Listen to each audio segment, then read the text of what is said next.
Hey guys, welcome to my channel. It's Moo. Today we're gonna be doing the Sailormoon redraw screenshot. I'm gonna be attempting to redraw this image. It's actually been a thing before. I've done it once, and this is an old speed paint of how I did it before. I actually originally, when this meme thing came out, I was really excited because Sailormoon's a huge part of my childhood, as she is for many others. As you can see, this was when I was, I think this is when the first time it came out, I think about a year and a half ago, possibly. I'm not 100% sure, but this was basically what I did. I did a circle, the whole like standard shape thing, guidelines, and I was actually really proud how she came out. The only thing I wasn't fully satisfied was possibly the expression or the way her eyes were at the end of all of this. As you can see, like, she looks pretty similar to the original, but I did put a whole lot of my own twist on it. I was still trying to figure out what style I was going for. I was proud of this and I still stand by it, but I wanted to do it again to see not only how much my style changed, but also how much I improved. So that's why when this resurfaced, this happened recently on Twitter, everyone's doing it, so I was like, oh my god, I should do it again. But I didn't look at the I looked at the original to see like the colors and such, but I didn't look at this one, like my old one that I did, because I didn't want it to influence how I drew it before. As you can see, I have like a bunch of little color picking I did, and I put it down to see how it would fit. I actually like it how it looks like now. It ends up being slightly different towards the end of it, especially after I did the whole color balance. Like I said, I was super proud of this, still proud of it, but I also like the one I remade. So doing this Sailormoon redraw was super duper fun. As you can see, I'm like putting in shadows, putting everything in. It's not bad, like not bad at all in my point of view, but I did like to see the comparison in growth, and that's like my old one I did. It even has my old logo, so like my old signature that I did. So here I'm attempting, as a self-taught artist, I'm attempting to do the Sailormoon redraw. Ooh, man. I wasn't sure because after I kind of knew like the last one I did was okay, it wasn't bad, it was pretty good, I liked it, but I wanted to be more, since I'm sort of figuring out my style now, I wanted it to really shout out in this redraw. So as you can see, I'm doing the guidelines, I still did the circle, I didn't do like the whole circle as you saw before, but I'm trying to figure out here like how much, like I'm still doing the same similar sketch. As you can see, I mainly use the same brushes for my sketch, and that's the dry ink brush on Procreate, the Procreate app. So honestly, it looks almost similar to the original one. I know the difference is only, what's it called, the size I used. So the first one was a square and this one's a rectangle, as you can see. But even so, I think just changing the size for me really helped, because the original was also slightly more rectangular than circle. It's kind of like in between. I also flipped my canvas here to see what's kind of missing or what's a little bit iffy. So I'm doing like a little bit liquefy here and there. I'm doing it in the sketch process because once I start putting down colors and everything, it could get really messed up. So I tend to like to do it very early in the process. As you see, I already put down the perspective fields, how it is in the original, because I really wanted to feel the depth of it already, even though I'm just starting out. Here I'm using, I don't know this brush name because I labeled it favorite pencil, and that's the one I use for my outlines mainly. I'm trying to be super neat here because anime outlines tends to be really thin, except like I'm doing the eyes very thick. I'm still doing it like super in my style while trying to keep a nice balance. I usually do really thick outlines in general, but I decided to do thinner ones recently, and I've been feeling the groove, especially with the Sailormoon one. I really like how the thin and like thick kind of like balance each other out. Here I actually took a really different approach towards the eyebrows. Usually I just make like thick strokes, but here I did like as if I'm drawing in each one, like each hairline when I was doing this. So that's why it looks, if you look at my current art, you might be like, oh, this looks a little different.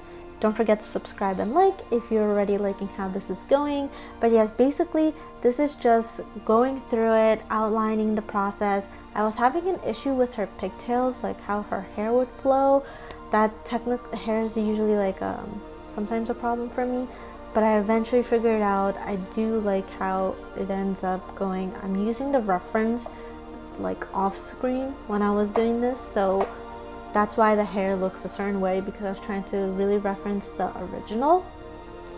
So that's why I'm just like going in. I feel like the proportions were slightly off because of how I drew it. If you look like, if you were to do like, is it copy and pasted? No, it's not. I'm just attempting to redraw it in my style, as well as still having similar proportions. The mouth was also something I was trying to figure out. I kept like increasing, decreasing it. You're seeing me currently putting the background. So recently I like doing background first, mainly to sort of incorporate like the skin color on top of it, because if I just do straight into skin and then do background, it really changes the hues. So I started to do mainly background first and then color, like figure out what colors would go better.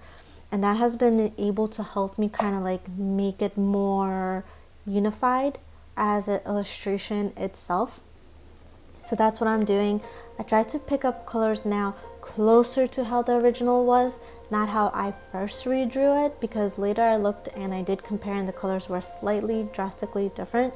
As you can go back and rewind and see it, but this is a lot more closer color wise to the original Sailormoon screenshot that was like the meme of it.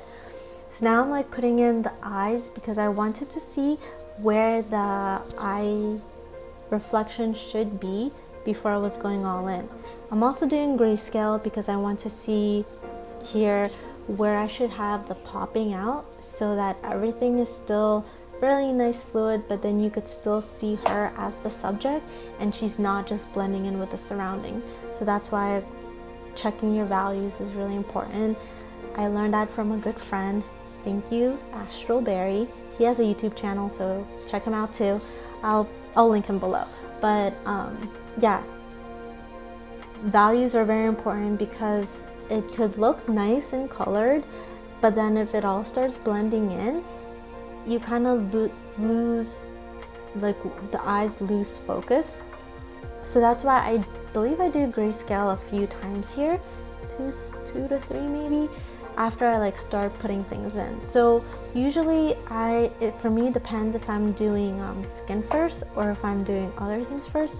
I decided to do clothes first and skin later, because sometimes when I do like render of the skin first, like that really pops at me, and then I kind of end up rushing through clothes and everything like that later to try to get that feel. So I decided to do clothes, accessories first, and now I'm putting in the skin. So I really like the way I did the headband, like the metallic feel of it. That was really fun. It was pretty, like this was, one, I already did this before, so it was a little bit easier for me to approach it, and two, because they already show like where the shadows would fall, I just had to interpret it further into my style and how rendered I kind of wanted it. So that's why you see me going through it pretty easily in my point of view. It's going pretty smoothly, this meme redraw, and I honestly think I am accomplishing it. I don't know. You could like leave a comment below if I did succeed in redoing this screenshot meme redraw. It's up to you. But yes, I'm putting it all in. I was feeling the skin, now I can finally go into the hair. I tend to leave hair and eyes usually last, either last too, because it's my favorite, so I always save my favorite things for last. As you can see, I'm honestly not even fully done with the eyes. I just put like the white shine on it, but I believe I do further stuff. But I'm doing a lot of hair detail because I want her hair to really blend with how her skin is rendered, as well as her clothing. And I really want it to be like a better emphasis, because that's mainly what I'm trying to go for, is to show the dynamic feel of it all. So the hair still has a nice shiny gloss. I honestly just love shiny hair and glossiness in general, like Pantene Provene type of commercials that they always show, like, ooh. So that's kind of what it's my favorite thing, to have that hair gloss. Sometimes it's really hard to do because I don't always know how it would fall, but I did like, especially on the right side of it, like the right ponytail, I like how it just flows through the gloss. As you can see, now I'm like doing more grayscale to make sure things are still not like blending in with one another. So I'm making things pop in certain areas and then kind of like stand out more, so that when I go back to color, you could see it's like, you might not fully notice the difference right away, but you end up seeing it later. This is where I did the color balance. I lightened it because I wanted to feel more of the original feel. So that's basically how it went. I really do hope you enjoyed this process, and let me know if I did succeed in redrawing the meme. Check out my next videos, leave a like, comment down below, notifications, like all of that, subscribe. It'll be so much fun to get more people to communicate with, and I'll see you guys next time. Bye!